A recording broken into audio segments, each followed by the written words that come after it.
Hey, what's up, people? Jason DeBeas. This is Rob McLean. This episode of Sports Debate Tuesday is brought to you by Endless Summer Beach Volleyball, brought to you by NY Varsity Sports, and brought to you by Beach Volleyball National Events. Come play with us. Episode 6 starts now. Miranda, where are you? All right, let's do it again.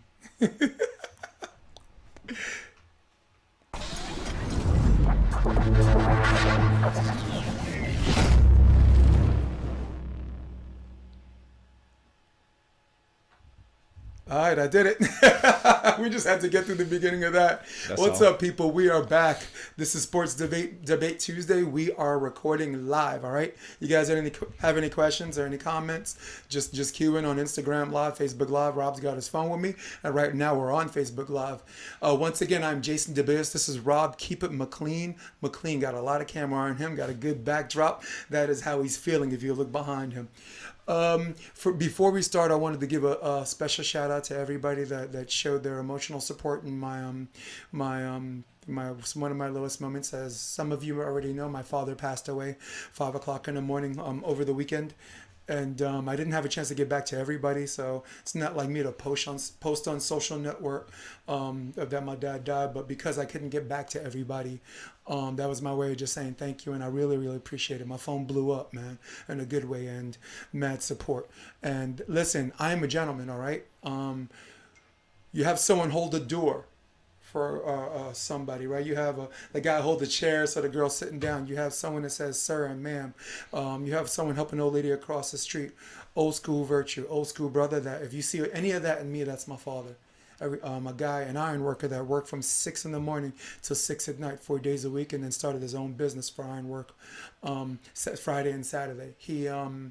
I was 14 years old. That was my first job. I was an iron worker, doing cutting steel, learned how to read blueprints, and that was a quality time that I spent with my stepfather, who I call my father because my biological didn't bother. So love all of y'all, and let's get this going. We're gonna start with the NBA first, right? Yeah, man. Let's do it. Lakers beat up on the Pelicans. Not beat up, but, just beat them. 122-114, second head-to-head matchup.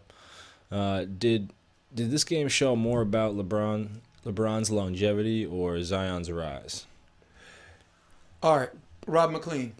I think it showed more about LeBron. It showed more about Zion's rise. Zion, in a matter of 15 or 16 games, has hit the NBA world, not just the league, but the basketball world by storm. He comes into the league, and in this short amount of time, people are making arguments that he deserves rookie of the year over Ja, which we still maintain. Ja, listen. No, not a chance. No, I don't. That's not going to happen. I would like to be one of these people to be like, oh, I saw this coming all along, but to the degree of that, I did because my wife's parents went to Duke Law School. They're Duke fans, which makes me Duke basketball fans. So I got to see this man this short time do some things where everybody's like, this guy's gonna already come in as a big body. You know what I'm saying? Some of that baby fat's gonna be turned to muscle, and he's gonna bully. People were saying he's gonna bully people right away. So there were people that co-signed with me on that, and we got a chance to see that, particularly against good competition. Right? We knew he'd help the Pelicans win. We knew that he already had good surroundings, particularly Duke alum like J.J. Redick, like Ingram. I mean, all we got to do is get Jason Tatum from the Celtics and just call it a wash. So it's one of those things where we knew he could do it on a high level, but the question was, how well can he do it against the elite players? I bring you LeBron James. Both games he played against the Pelicans. The first one, he played okay. He played like an NBA professional. This last match, Rob McLean, he played like a superstar. 35 points on 12 of 16 shooting. Talk about more with less. And the reason why I picked Zion over LeBron's longevity is because LeBron, in this world of science and good conditioning, to go with his mental approach to the game and his dedicated, the way he physically and psychologically dedicates himself to the game, we already knew he was in it for the long game. He says he only wants to play 3 or 4 years. I think he could play probably 10, but people think about their legacy. And with that being said, the floor is yours, but make mine Zion. Yeah, man. So for me, yeah, we're gonna start this off with debate. It's definitely about LeBron's longevity. Just because, yeah, you gave out Zion's numbers, but LeBron's doing it the right way. He's scoring 34 easily. He's putting up 12 and 13. That's what his team needs. He's a point forward. He's a point guard now. And the best reason that the Lakers are great is you have to make a decision between Anthony Davis and LeBron. Everybody else is part of the game, but for those two, it's just they're gonna do that every time, just like they're gonna dump it down to Zion every time. For me, the thing is Zion's points, Zion's offense is based on getting to the paint, being able to dominate in the paint. But if you actually watch him, when he went against Dwight Howard, another big body dude, it was neutralized where he had to do some skillful things. And for me, I think that at this stage of his career, he is great, but there's a way to guard him a certain way, especially when it comes to the playoff times, when the paint packs in and they're not getting such easy buckets. I just feel that Zion's game is going to have to be nurtured a bit. LeBron kind of came in, took that the Cavaliers team to fucking, to all the way to the ship just because it was a good player. He played the game in a different way. He ran up and down, played both sides all the time. For me, Zion, I mean, he's not locking down his guy and more. He's doing some great things with rebounding, doing some great things with putting balls back. But, yeah, I have to say LeBron's longevity. The other thing is, though, LeBron started to look tired last night. Yeah. On Sunday. So Yeah, I think he played a game the night before. The opponent escapes me, but I knew he was mindful that he had to play the Pelicans again, and even with a little bit of a quasi arrest, he still was tired. So right. Yeah. Yeah, it's tough, man. So a 7-game series, it would be interesting to see what happens. It's a lot of length, a lot of youth on that team. So. Well, I guess that begs the other question, which is not part of our true and false. So I'll just ask it now. Does Pelicans right now in the 10th spot? What are the chances between now and then they make it to the 8th? If Zion stays healthy, I just think that eventually that team's gonna start coming around to be like, we got this guy who's gonna put up 35 a game. We just gotta step in and not go under 50% on our shots. Like, take the easy buckets. When he's down low and there's one guy down there, shoot the ball. Yeah. But you know what I like about this guy? Yeah. What I like is that he's respectful. Okay, he got respect for his elders, but he ain't on that court looking up to people and just trying to take a ton of wisdom from everybody. And for me, when LeBron James, like when how they have these little talks after the end, and it always looks like like grabs them, they grab each other and they do this whole whisper thing. Yeah. No, so the mics don't pick it up or whatever and this and that. LeBron's trying to give him a ton of advice, and I'm gonna show you this clip because it's crazy. I remember watching it too. Look at this. He's just like, what's did up? He look like he was trying to hear that? Yeah, he's just like, you got something to say to me? You just beat me, so let's go. But that's the thing I like about this guy is his competitive nature doesn't allow him to. I mean, listen, he's not disrespectful in this whatever, because this is a whole video clip, but that's a shot I wanted to keep. He's not disrespectful in that regard, but he when you just lost, it's true. You see Kobe, you see Jordan, you see all those guys that have this killer instinct and that Mamba mentality, which he hasn't shown yet, but he it's in him. Yeah, that fire is in his belly. Yeah. And I like that he listened to LeBron, and the whole time he's listening, he's not like, oh, I'm coming up. He's like, next time I see you, I'm gonna beat you. Yeah, I'm gonna beat you. 35, 12 for 16 wasn't good enough, mate. Let's see what happens beyond that. So. I mean, it was a tight game too, so it's not like they can't. So let's see what happens. Yeah, well, listen, this ain't one of these things where I'm actually gonna debate heavily about it because both are correct. It was just who's the more so. I'm leaning towards Zion. You lean definitely towards LeBron, but I'm still thinking that if they need to use him that much during the season, how much he's gonna have left for the postseason. Yep. Because it's another level, and then. You just finish the season, Well, I think if they get the 1 seed, they might lock it down early. I mean, he's not exactly the kind of guy that plays 82 games every year. It's the West. How many times has LeBron played 82 games in his whole career? I know, and he's only missed, 4 or 5 games this year? Yeah, 3 times. Yeah. And last year, man, I mean, I don't know. I think the Cleveland Cavaliers, I think he played a lot, dude. I think he played all 82. Yeah. You know, and I don't want to do comparisons. Like Jordan played 82 games like 13 times, I think, some crazy, insane number. Yeah. You know, of course, Karl Malone. You know, those guys. That's a whole different whatever. Yeah. But look, we're gonna jump off of basketball now. It's my turn. I'm gonna pose the question to you, Mr. McLean. Mm-hmm. All right, we're going to the NFL and the team we love the most. I can't stand. I'm so glad that there's turmoil again. Chaos Cowboys. Now, we didn't even mention their name, and people listening already know. They already know. You're like, we got to talk about these guys again. And I'm going to talk about them for the reason I'm about to say now, okay? Listen, NFL, Dak Prescott, Dallas Cowboy, has a ton of positive feedback and respect publicly by his teammates in terms of getting along with each other and the relationships on and off the field. Dak has in turn attributed some of this to being biracial. So, Rob McLean, does being biracial have an advantage in athletics? I absolutely think so. In the sense of,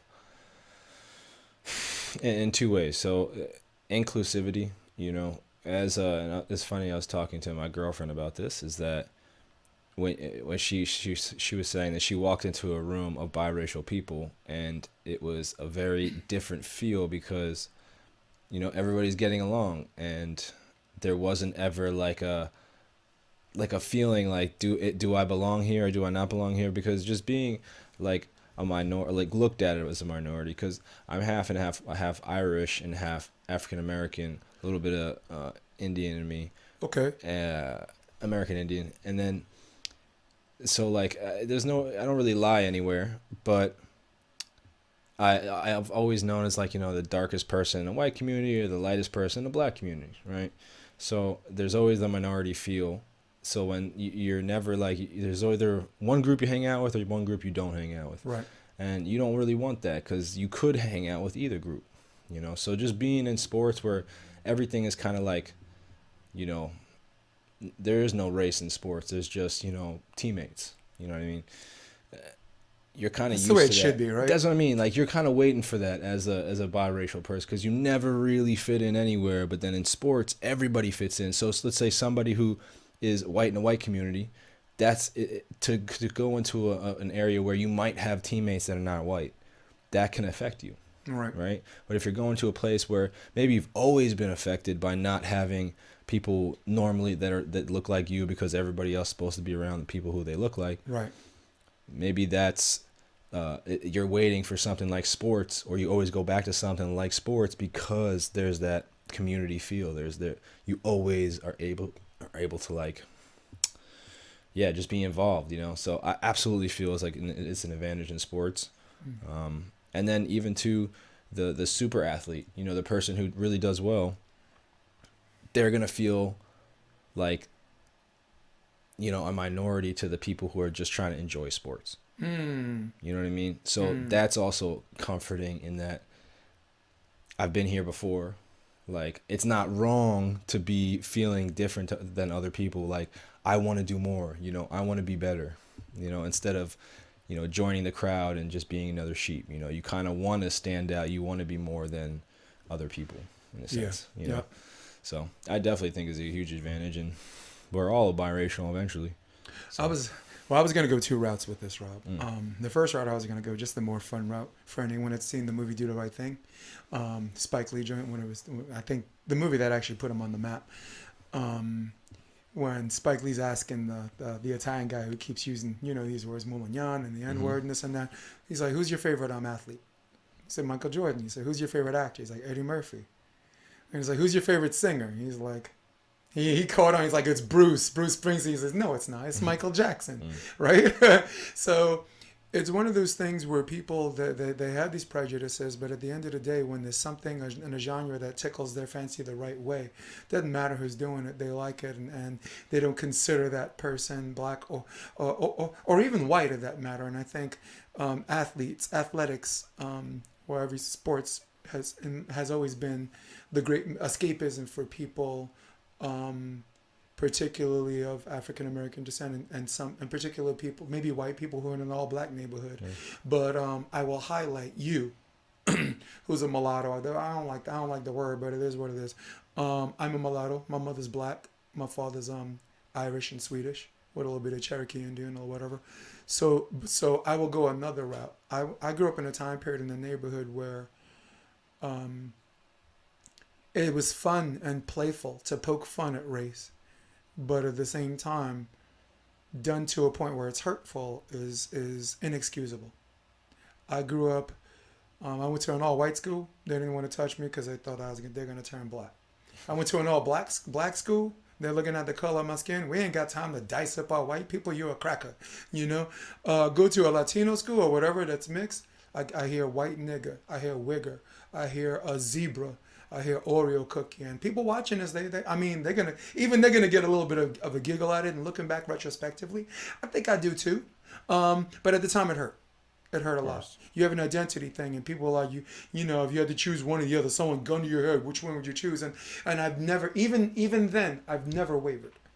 There was definitely a time period where I'm contradicting myself because I identify more with being black, because I'm in that neighborhood, and it's we listen to hip hop music. It's a hip hop culture. We're watching sports whose audience is predominantly black, like football or basketball. So with that being said, Dak, I'm getting somewhere with this. I hope. Dak Prescott, being a country boy, was able to relate to people, in rural areas. Being African American, was able to identify with like Dirty South and trap music, stuff like that, and you're able to relate to black people. So it was, I would call it code by convenience, because I think his ability to relate to his contemporaries came from just him being the same age.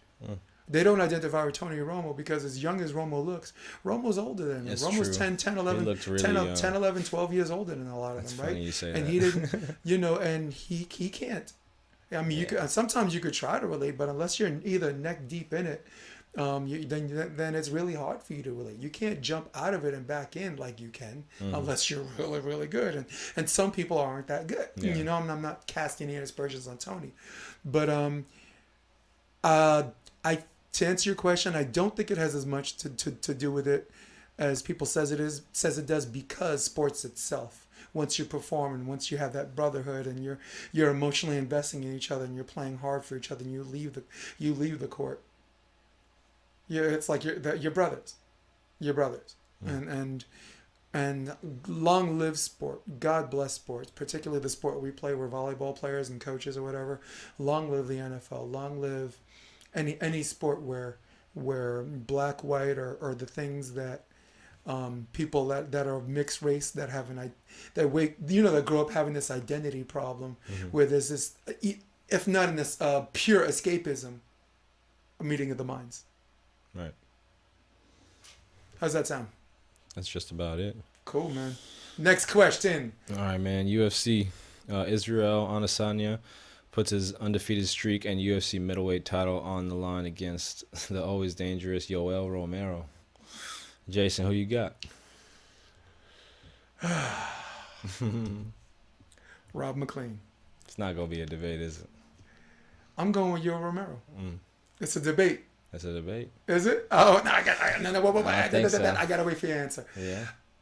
Yoel Romero is a bad man. My goodness. He starched Chris Weidman, who I thought was coming back after, shortly before Great after he fight, played though. Yeah, I think a fight that was one apiece. Everyone saw Chris was winning, but that was round 3. Now it's one apiece, so let's be real. Yeah. Beat a very razor close decision against Jacare, who we know can fight at 205, who in fact is fighting at 205. No, yeah. Faced Rob Whittaker for 10 rounds, and even in a loss, the people who fight him never come out the same. It's like the movie Indiana Jones Temple of Doom. He's like, let me go or I'll drop the stones. They're like, the stones will be found. You won't. You fight Rob Whittaker. He'll survive. You won't. Yeah. His last fight against Costa, the undefeated guy who everyone thought was supposed to fight Adesanya, Costa won that fight. Yeah. But he got smashed. Yeah, he Rob got hurt. McLean. There is a reason why Yoel Romero is facing Adesanya now and not Costa. Right. Ask me why. Don't even bother. I'm going to tell you why. Because Costa lost years of his life facing the soldier of God, Yoel Romero. My God. Now in the beginning I picked Adesanya because he's long reaching, he has slips, and he's done well against wrestlers, and his jiu-jitsu game is untested. But at the end of the day, you need a tank to knock out Romero. And if you don't knock him out, and if he gets that second win like he did the third and fourth round against Whitaker, that's tough. I don't know if Adesanya survives that. Yeah, and Israel's been hit before, but I still have Izzy just because he has, the uncanny ability to stand and trade. That's the probably X factor. Hit more than he gets hit. He does get hit, and that's but he hits more than he gets hit. He does. Well, he connects in combinations more. But for me, Israel, if he game plans to be aggressive, this could be a bad fight. Do you know what I mean? This could be a real bad fight for Israel Adesanya. Oh, okay. I thought you meant like a bad fight for the fans. But he also picked. No, he also picked. Yoel. So he said, "I want him." It was kind of like because Costa wasn't available, but he said, "I want him," and he said, "I want to fight him." So he's got to have some sort of game plan. Yeah. And I see his game plan being executed. Kid, exactly. Boy. I see that game plan being executed a little bit better than maybe something that Yoel comes up with. Because I've still been wondering, if you're such a good wrestler, why don't you put it on the ground? Do you know what I mean? You got a guy like Khabib showing people how to do it too. Like, use your wrestling, maul them to the ground, or maul them to the cage. Use top flight wrestling to get them to the ground, like you should be able to if you're a top flight wrestler. Right. And then use your skills and your ground and pound and be able to and that's how you utilize that side of the game. And then Yoel Romero gets up 1 minute later, starts hitting him. I would be all on track, but I just don't see what those trainers or what he's doing differently in the gym to not just walk in front of somebody and then be explosive for 45 seconds in one round. Yeah. That's just not a winning formula for me. I see Adesanya. Listen, I picked Yoel Romero, but it's the only reason why it's a debate is because both fighters can win. For sure. Adesanya's path, I think, is volume. Yoel Romero does do bad against volume strikers. If you remember Tim Kennedy, Tim Kennedy started hitting him second round, and Yoel got saved by the bell. And there was a stool gate thing. He took too long to get off the stool. Left him enough time to recover and eventually won that fight. And people don't remember that because they just remember who won. But I remember Tim Kennedy, getting murked and then put together like 4 or 5 punches, and it looked like he was gonna drop him, and then the bell rang, and it almost looked like the ref stopped the fight. But everybody's like, no, it's the buzzer. But so you picking Israel? Yeah, I have to. Israel, ladies and gentlemen, Israel. Brings new meaning to the term testicular fortitude. This guy has some balls, man. He didn't have to pick Romero. Romero lost his last 2. People who lose their last 2 fights don't get title shots. But because this man wants to remain active, because you and I talked off the record about him wanting to clean out his division before he considers doing other things, which I don't know. He's just trying to get that ball rolling. Yeah. And to him, his path, I believe, is Romero, Costa, and then one other fight, and then.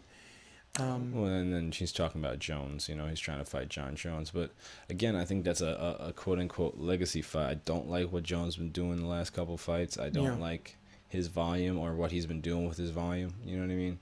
It's kind of a jerk move to punch down too. Yeah. Right? You walk around to 225, right? You cut down to 205. You could easily fight heavyweight. So who do you want your next fight to be? That skinny guy who walks around the 190 soaking wet. Yeah. Okay. I just don't want Good job, Max Jones. Holloway, situation where it's like, you go up, like you're a great fighter at a certain level, but when you go up, your power doesn't translate, and then you just get starched you're not going to be able to do anything in that cage. Max wanted that fight anyway because he lost a few years ago to Poirier, I believe by submission. Got caught in the submission, so he's improved significantly. He's like, I want to see if I can get this one back. Nah. And he hadn't really had any great fights since then. He was searching for a great fight against a better fighter in my opinion at that time. Like Poirier just puts his stuff together a little better. No doubt. But yeah. All right, so you got Israel. Yeah, man. That's all right. Hey, listen, I ain't gonna think you need to get drug tested. Ain't nobody getting screwed on this one. But I'm very curious to know what the line is when we get off the air. We're supposed to check. Well, maybe we'll check that. Yeah. I was derelict in my duty to not check the line before this. This is a sports debate podcast, but we're in episode 6, people. So bear with me, but don't get undressed. All right, Rob, you got question number 3. No. Are we on 4 now? I got you. I got you on this one because I want you to get this one first. What? Rob McLean, question 4. The football combine is in full swing. With the draft around the corner, who impressed you at the combine the most, or the list of combines? I mean, I just talk about the big guys. I'm a big Giants fan, so we're looking for offensive line help probably in this draft. We're a high draft pick out there, and those guys are easily, the first guys picked up because you just don't come around that often. I mean, you got a guy like Mekhi how do you say his name? Yeah, Mekhi. Mekhi Becton from Louisville. He wasn't even on the top 20. Wasn't even on the top 20. And he moves up to like number 1 offensive lineman because you got a guy moving that big. That's just Larry Allen type. Listen, Larry Allen type. Mekhi Becton. I'm gonna interrupt you because you can keep talking about him, but I want to put this highlight on. Watch this, man. Dude, right there. Here he is. This is Becton. Boom. That's a large man. That is ridiculous, dude. And he doesn't have, like, if you look at his shape, guys like 330 have like bellies. You know what I mean? He doesn't even have a belly. He doesn't even have a belly. He's like, it's all like there and tight. That means he's gonna hit you with 360 pounds. That's the guy that impressed you? That's the guy, man. Mekhi Becton, ladies and gentlemen, out of Louisville University. And then this guy, 364 pounds. 364. He's like 6'2", 6'3". Yeah. He looked taller than that, honestly. And then you got this guy, Tristan Wirfs, who's like 6, I think he's 6'2", You just 6'3". took my guy.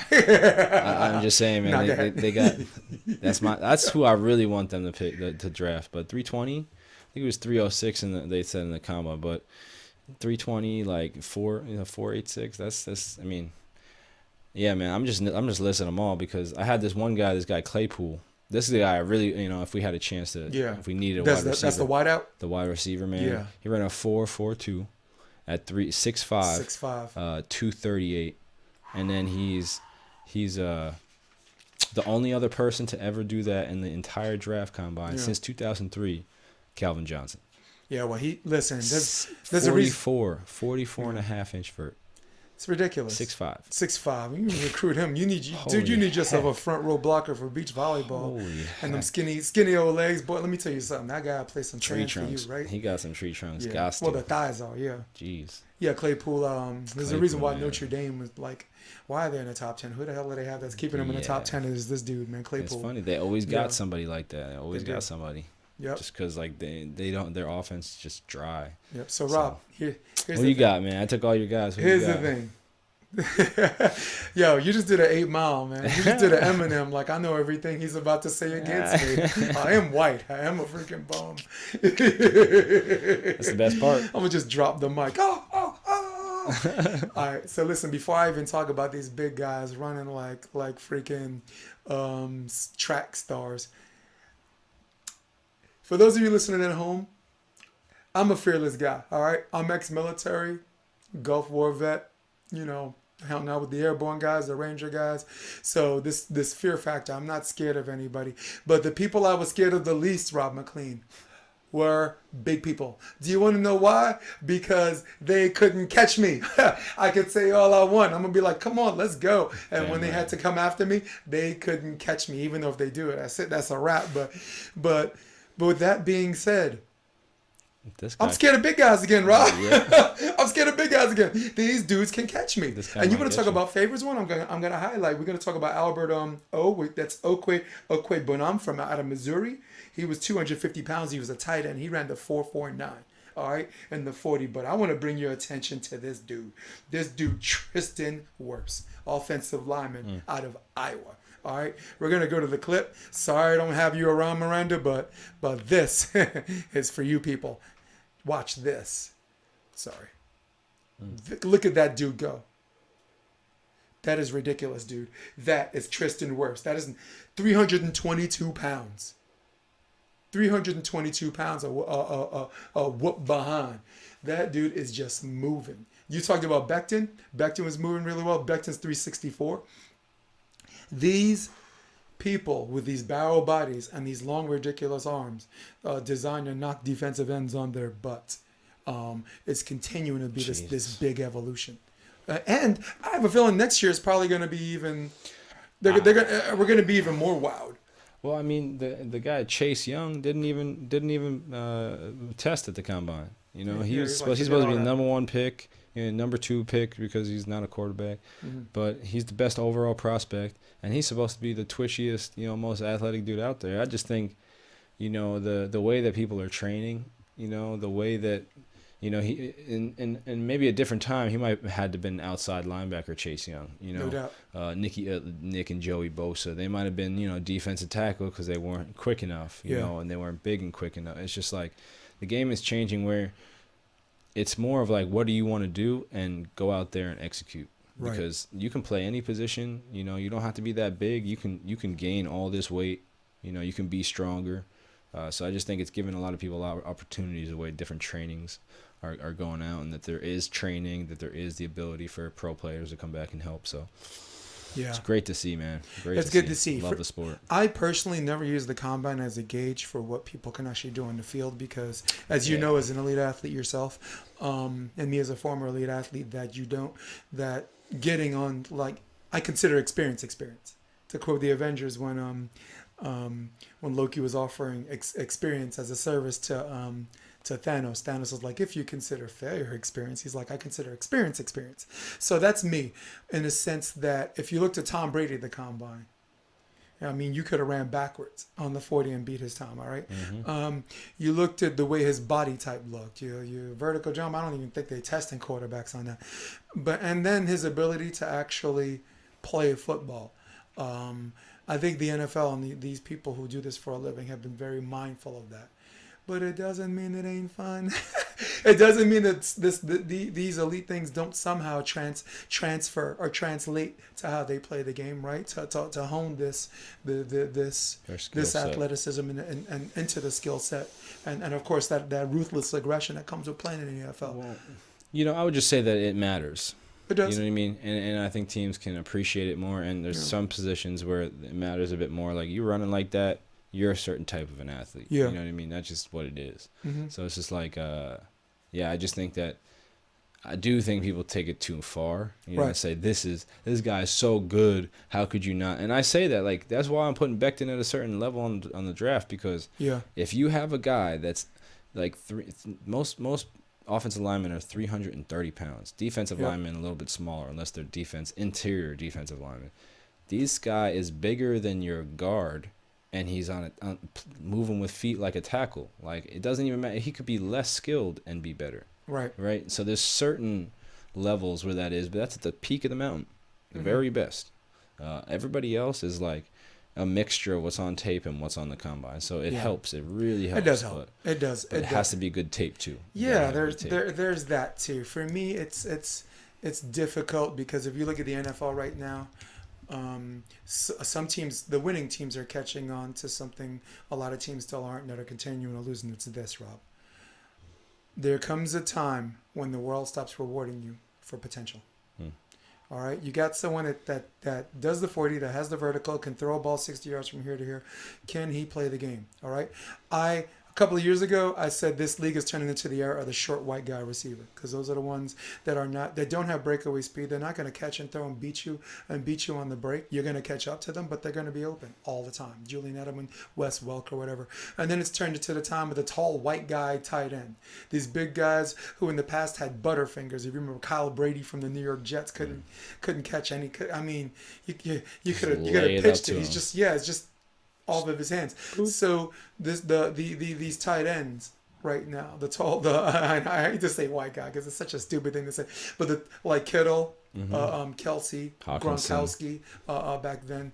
Or Hutchinson from have been outperforming the people who are predecessors. who think that their potential is supposed to give them the contract. Yeah. Like Des Bryant, I desperately want Des Bryant to come back in the league. You know, he's one of those guys that has fallen so far and was stubborn, and maybe you want someone like that to see if they could self-correct and also keep their virtue and then come back, you know? I think Antonio Brown probably killed it for him. Yeah. Just like disgruntled wide receivers, you know, who are not able to see past their own, like, what they're, because at this level he's probably, you know, that slot receiver, what, you know, he's got to do what Larry Fitzgerald did for the last 7 years. Yep. You know what I mean? Like, is he really willing to do that? Fitzgerald will always have a job because of that. Yeah. And so he probably had the worst, you know, speed in the league as a wide receiver, but he also was able to catch the ball when it was thrown to him. You know, Dez is here or there, his route running here or there, you know. Yeah. Yeah. There comes a time, and I said it before and I'll say it again, where the world stops rewarding you for potential. Mm-hmm. You have this person that's going to be a problem. You have this guy, not as fast, but not as tall, not as doesn't jump as high, but putting up numbers for you. Now you're in the AFC Championship game. Now you're in the Super Bowl with a chance to win or lose. You know, and it's crazy. But yeah, I mean, I don't wish anything bad on Antonio Brown. I want to see him on the field. Honestly, I would just find him a concubine or something, someone to keep him happy or whatever, busy off the field, and then on the field he just plays, you know. And I think that's what they all do. When Tom Brady, right, got the supermodel wife. Sometimes there's a good woman in your life can, you know, keep you busy enough where you just like, I ain't got time for nothing else except her and football. Hey, we got him. True. Ain't it true? We got him. Man, I could speak for you. Rob, I could speak for you. You know enough. Yes. Rob McLean is not just a friend. He's not just my co-host. He is a brother from another mother. And I know his God's girl. In fact, conspicuous by her absence, she's our moderator. This is why we're doing so crappy. In that department, at least. Right. I think we're picking it up, though, right? Yeah. All right, let's do it. All right, yo, I got you. Leon Rose is now the new president of New York Knicks. Is this a sign of change for the better? There's only one person that's got to go. Did Miranda give you the circuit? Did I come up with this question? Did Miranda give us this question? It was me? Oh no. Someone did. She don't know too much about the Knicks no more. All right. Let's just get through this, okay? James Dolan is the owner. What else is there? What else is there more to say? That's it, man. What else is there? What else more is there to say? We could have had KD. KD came to us and said, "I'm ready," and we said, "We're not ready to give you a supermax." Mm-hmm. And he went across town to the Brooklyn Nets. I can't forever forgive that guy. No. Not only did we lose out on LeBron. Sorry to take this. I'm just taking this from you. Not only did we lose out from LeBron.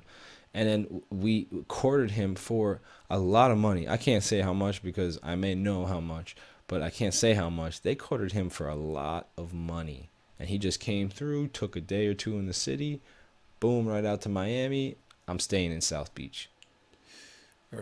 Can't ever like LeBron, man. No. But KD came through, gave his due diligence, and then we said no. That means we were probably going to get Kyrie too.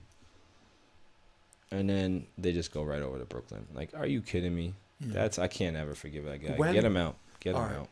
Rob McLean. I think I'm ready now. Thank you for carrying me on this, but I think just had to bring some history. No, but I'm gonna bring it back because the history is allowing me to actually say something now. When the Knicks started falling, I've been with them since the '90s. They were the reason. Them and the Detroit Pistons were the reason the flagrant foul was invented. Okay, right. Ewing, Starks. You know, we can go on. Hubert Davis, Doc Rivers played with him for a little bit. People forget. Greg Anthony. From the guard position, from the point guard position all the way to the center, they were physical and they had a skill set and they could play basketball. And then the second era came along with Latrell Sprewell Where they came in as the 8th seed, beat the first top-seeded Miami Heat, beat the Atlanta Hawks, and then beat the second-seeded Pacers to get to the finals without Patrick Ewing, no less, to subsequently lose to the San Antonio Spurs. David Robinson got his ring, so bittersweet for me. Happy he got his ring. At some point after that, between 2003 all the way up, I just thought the franchise was snake-bitten. I just thought they had bad luck. And then I listened to Max Kellerman a couple of years ago say this. And Max Kellerman, I'm going to cite you as my source, so this isn't my own, but it was the NCAA football national championship. I think it was Clemson and Alabama. The whole country, if not the whole world, was watching this. This falls on a Monday night, all right? The Knicks have a game at Madison Square Garden the same night. Rob, Madison Square Garden was sold out. So what I'm trying to say is when people who are watching the football future and the fate of the national championship of the world decided with other options, these people chose to watch the Knicks. And that night, as you can imagine, what happened? I'll just bring you up on it. Derrick Rose, who plays for the Knicks, was MIA, came up missing, didn't even come, didn't show. Carmelo Anthony got ejected from the game, and they got blown out of their own home field by the Pelicans, no less. Okay, so the Zion-less Pelicans. And then from that point, I was like, this isn't a jinx. This is a fix by an owner that would not piss on his players if they caught fire. This man must go. I thought they were jinx. I heard Stephen A. Smith, and I'm citing both hosts now, say he doesn't even go to the White Castle anymore because he thought the Knicks might contaminate the meat. There was a White Castle next to Madison Square Garden. He don't go there anymore. We're taking a long time. I'm glad you did your due diligence and asked this question, but I thought I would go on this little pity party, and then I'll finish with this. And I'm co-signing with you, and we could have said this from the beginning for all of you listening. As long as James Dolan is the owner, the Knicks will not enjoy prosperity. It's not possible. He's a cancer. He's a cancer.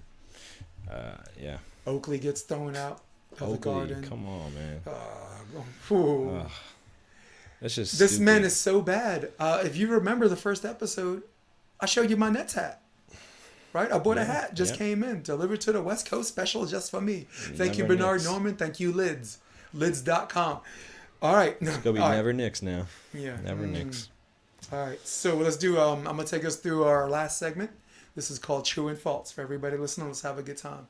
True and false. NFL. Jerry Jones deserves the blame for the Cowboys' failures. True. Not even close. True. I say false. True. As a general manager and an owner, he's recruited all the right people. But found a coach that was a yes man. What kind of offensive line does he have? Come on, man. He had. Yeah. He had. Where's Zach? Zach Martin's the only person there that's doing something. If you're looking at the last year, no center. If you're looking at the right last year, I tackle. say true. Yeah, but then his left tackle, we don't even know when Tyron Smith's going to be really 100% again. And that was the real linchpin of the offensive line. I'm just saying, they did have great drafting 2 years, but we got it. Rob thinks I'm high right now, but you know what? This is a debate show. I'm going to say false. True. If we're talking last year, I say true. If we're saying last 5 years, rookie quarterback, 12-4, 13-3 record, and then 2 division titles in 5 years. He's recruiting the right people. I just think, unlike the Knicks, I think they have a black cat running around there. I think he recruited all the right people. He was the last to hold out on when Dak was taking over as quarterback. I mean, Romo was his long lost son. But it's not only, that's player driven, but it's not just player driven. It's environment. How he gets involved in the media, how he talks about on a daily basis what's going on inside the locker room. Yeah, that's a part of what he's a part of. Why he deserves the blame for the failure. I mean, maybe I'll go towards you in the sense that if they were succeeding, is he the one that's if he gets credited? Does he get credited with his success? Absolutely. Then he gets the blame. Got it. But also if they crack in the playoffs, is it going to be because the team cracked, or is it going to be because the president they kept putting on the pressure? Because if it's successful, he's going to be on air more. Everything about what you're saying rings totally true. If we're basing it on this year, we've even seen Jason Garrett go for it on 4th and 1 because of what he said in the media the week, because of what Jones said in the media the week before. Is it true? But like any 8-18, like if they're like 9-7, you'll never see Jerry Jones. Right. 10-6, never see Jerry Jones. You're 11-3, you're gonna see Jerry Jones. Do you know what I mean? It's just like, if you're winning, really, you're doing a great season, you're going to be top 2 seeds, you're going to be Jerry Jones is going to hear. Yeah, he's going to tell you something good. Happy dude. True or false? Let's skip one and go back to the Cowboys, and we'll finish with them. True. True or false? Dak Prescott should take the $33 million contract offer from the Cowboys. $33 million a year, like the franchise tag? Yeah. Oh, absolutely. Yes, true. Take that. True. They spent a lot of money on Zeke when they shouldn't have, and now they have some making up to do. And this is when Dak should have to say, "I don't care." Okay. In the perfect world, maybe he gets the same sponsors Brady does, and maybe he's married to a supermodel wife where he don't have to take max deals where he could take that discount. And I mean, the only reason I even credit Brady on that is because he had the luxury of not having to. It doesn't affect his brand. Like between him and his wife, they can retire their next 5 generations just on endorsements and this and that. So pay this man his money. If this, what pisses me off? Oh, Rob. Oh, if this were Tony Romo, would there even be a discussion about his money? No. But that's because he's buddy. If anyone that thinks race has something to do with this, oh my God. And that's because they got buddy. And if that is because of race, because maybe Dak Prescott doesn't play, golf, and maybe, Dak Prescott doesn't like, the same, he's not a gun guy or something like that. You know what I mean? Like, there's some things, there's a reason why Jerry Jones went to Tony Romo and created that friendship as well. Yep. You know what I mean? Because he sees a certain type of a person. So we want to talk about race in that way, but I just think that Jerry Jones was so buddy with him when he was a backup quarterback. Yeah. You know what I mean? And then it was like they're just waiting for him to be the quarterback. And then he became a quarterback, got hurt every year, and then that was it. Yeah. So I can't. Yeah. Listen, I don't have a problem with the Cowboys as much. I just said they should build through the draft. Yeah. Yep, absolutely. And build the wide receivers through the draft. Yeah. And you got a bunch of good ones coming out. That's what I'm saying. You got a bunch of good ones coming out. You can waste your first round pick on this Claypool guy. He can be your number 1 maybe in a year or two. And you can get some mid-range wide receiver and just build that core and make Dak earn his 33. If he earns his $33 million for the year, then make a contract. Maybe if it's short term to work around, what's his name's contract, but and like I said, Rob, this is the time period of the big tight end, the mobile tight ends who can catch, man. Dallas already has one. Get Claypool, man. You got 2. That 2 tight end set that's given the Patriots a lot of success. But for me, I don't have a problem with the Cowboys players as much as I have a problem with their annoying fan base. But as a Buffalo Bills fan, I would want Dak Prescott to be my quarterback. I mean, I'm falling in love with Allen because, he looks like he's running for his life, but no, he's actually, those are design plays now, and he's like one of these mobile quarterbacks too. Yeah. And head to head, Dallas was the more talented team on Thanksgiving Day, and Buffalo won. So maybe I should just be happy with what I got. But all things considered, the other New York teams would love to have Dak Prescott over Sam Darnold and Daniel Jones for the Giants. Come on. All right, cool, man. Let's shut the door on that. Let's stay with the NFL for a minute. Odell Beckham will play all 16 games for the Browns this season. True or false? False. I think he's gonna get traded. Yeah. I just think his contract, and then on top of that, the people they have there. It's just you have to have, with that kind of a attitude or that kind of a personality. You have to have a really stable place. Like Patriots, great. Falcons will be great. Something that's just really that's really stable. Right. You know what I mean? Stern. But no, I don't think he's going to play all 16 for the Browns. Yeah. To the question, if he's not, if that was the actual question, I say true. He's not. Yeah. I don't think he's going to make it to Game 16. I think he remains incredibly healthy, and I don't think he's going to get hurt, but I think he's going to get traded.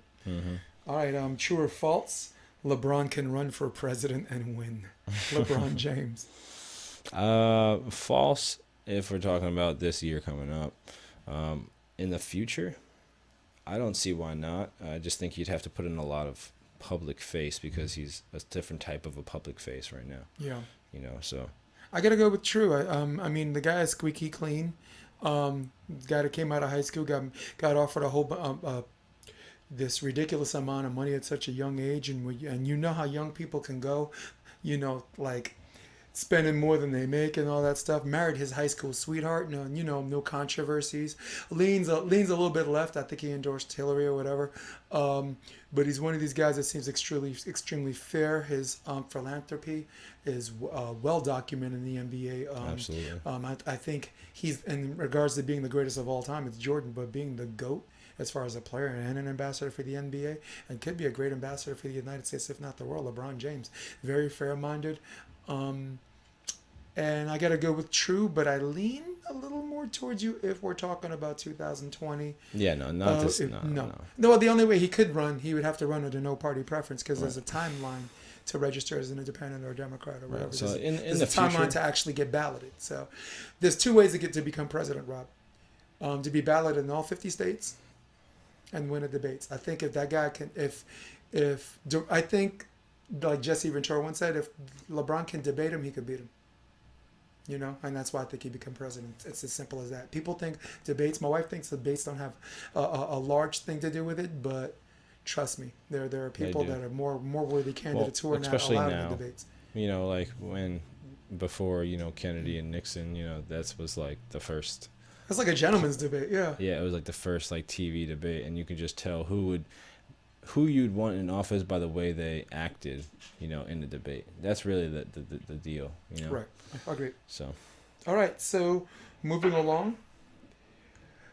Major League Baseball pitchers will keep hitting at the Astros players. I hope so. True or false? The way yeah, true. Just the way they keep on, lying basically, but just in people's faces, about how they feel like they're being the ones targeted. It's like, you're being targeted for a freaking reason. You guys cheated, and you can't just say I'm sorry and just take that for a month and just take my bad, I'm sorry, we did it, our bad. We're still not even going to give them back. I wouldn't even be against that. I still want them to take away that trophy. That's insane because it's baseball. That's why I think this commissioner's got to go, because they don't understand about baseball being the main product. Not about how the players feel, not about how the owners feel. It's about baseball and the integrity of the sport. When you mess with the integrity of the sport, everything has to be deleted from that area. That's what happened with the sluggers, with the steroids, with the 1918 Black Sox. Like, it was Pete Rose. It was erased, and you forgot about it.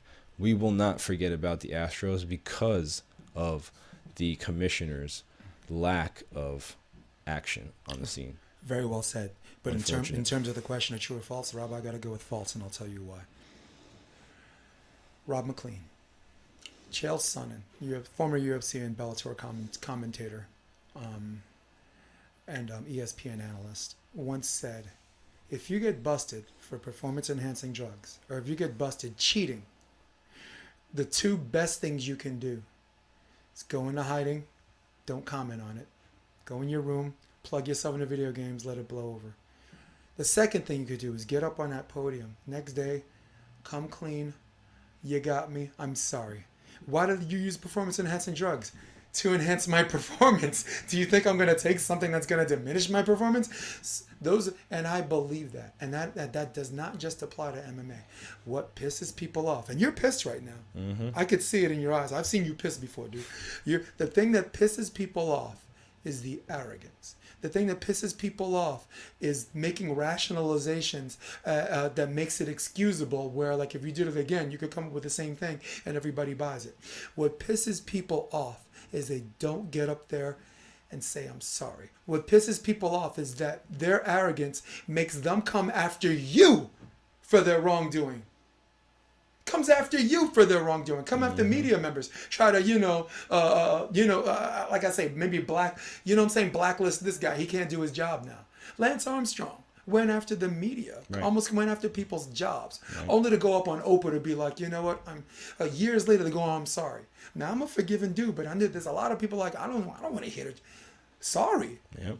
Sorry is it what? Lance Armstrong, that was the one of the Sorry is worst. in the dictionary between Esh and syphilis. That was Okay. the worst. Yeah, so, but I'm using these other sports as a comparative because for people that don't watch baseball and don't follow baseball, they echo my sentiments. And for the people that do follow baseball, just as a sports fan or sports or sports commentators or pundits, just come clean.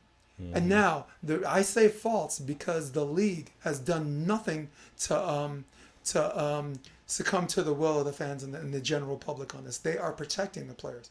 So you know what happened? You know what's going to happen?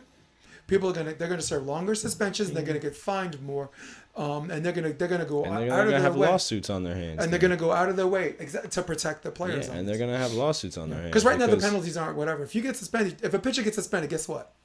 But the fact that Please go ahead. unless they're saying that I'm going to intentionally hit them, this is going to be the problem from the beginning of the season. You can't levy a suspension any more than you're supposed to, and then if you do, then they're going to sue because you can't take somebody's money away from them for an honest mistake. Agreed. So, Altuve, a guy who plays right on the plate. So does George Springer. So does freaking Correa. They all play on the plate to try to take away that inside fastball and to be able to hit the outside fastball better or the breaking pitch better. It's a part of the game. So Agreed. you got to be able to allow people to brush them back, pitch inside, not to hit them, but hey, that's part of the game. Yeah, you got to get them from that crowd. That's the part plate. of the game. Yeah, that's the part of the game. Don't crowd the plate. But again, do you think they're going to be a player that's like, oh, you know what, I'll back off the plate a little bit, or are they going to be the player that's, look how they're responding to something like, them doing wrong. Oh, I'm wrong? No. I'm going to keep doing me because it's gotten me somewhere.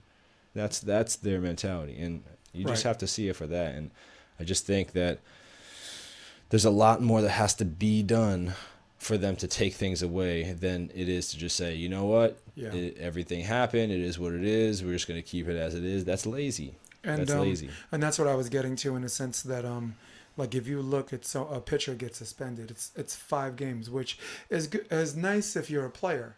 A 5-game suspension, you're losing your money. That's one thing. But if you're a pitcher and you're not going to pitch in 5 days anyway.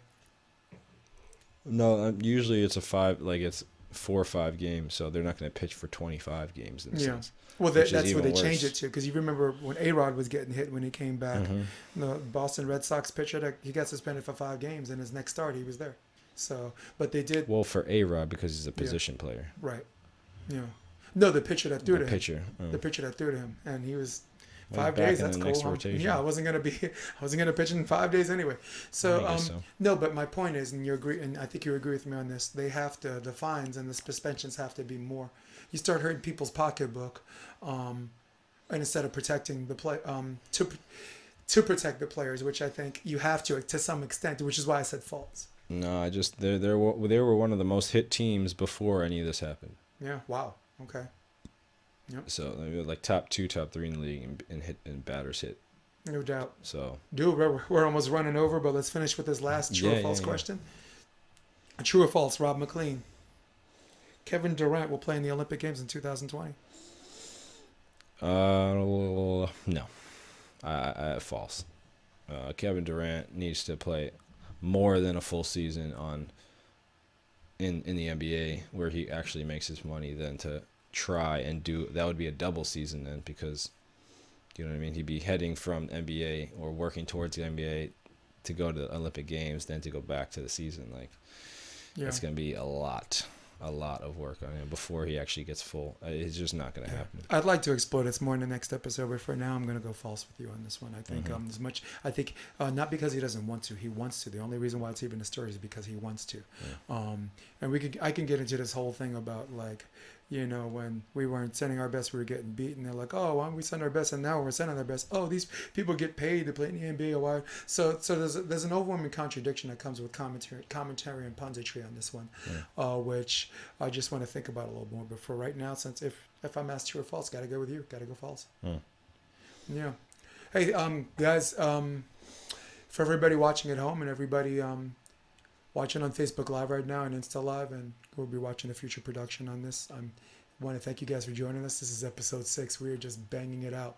Thank you for the people viewing. We had 11,000 views on Facebook, on my Varsity Sports handle on Facebook. And 11,000 views is pretty solid for Facebook. Got to give you props on that one. So thank you very much for joining me. For Rob McLean and for Miranda, who's at home, who's not even here. Let's do this. Let's do the closed intro. I'm Jason DeBias. Let me do the close thing first. And thank you for joining me. We're out of here. So long. Okay, and this. Come check out the Option Podcast on optionvb.com. It's also available on iTunes and Spotify and on YouTube under the NY Varsity Sports handle. You're gonna love what you hear.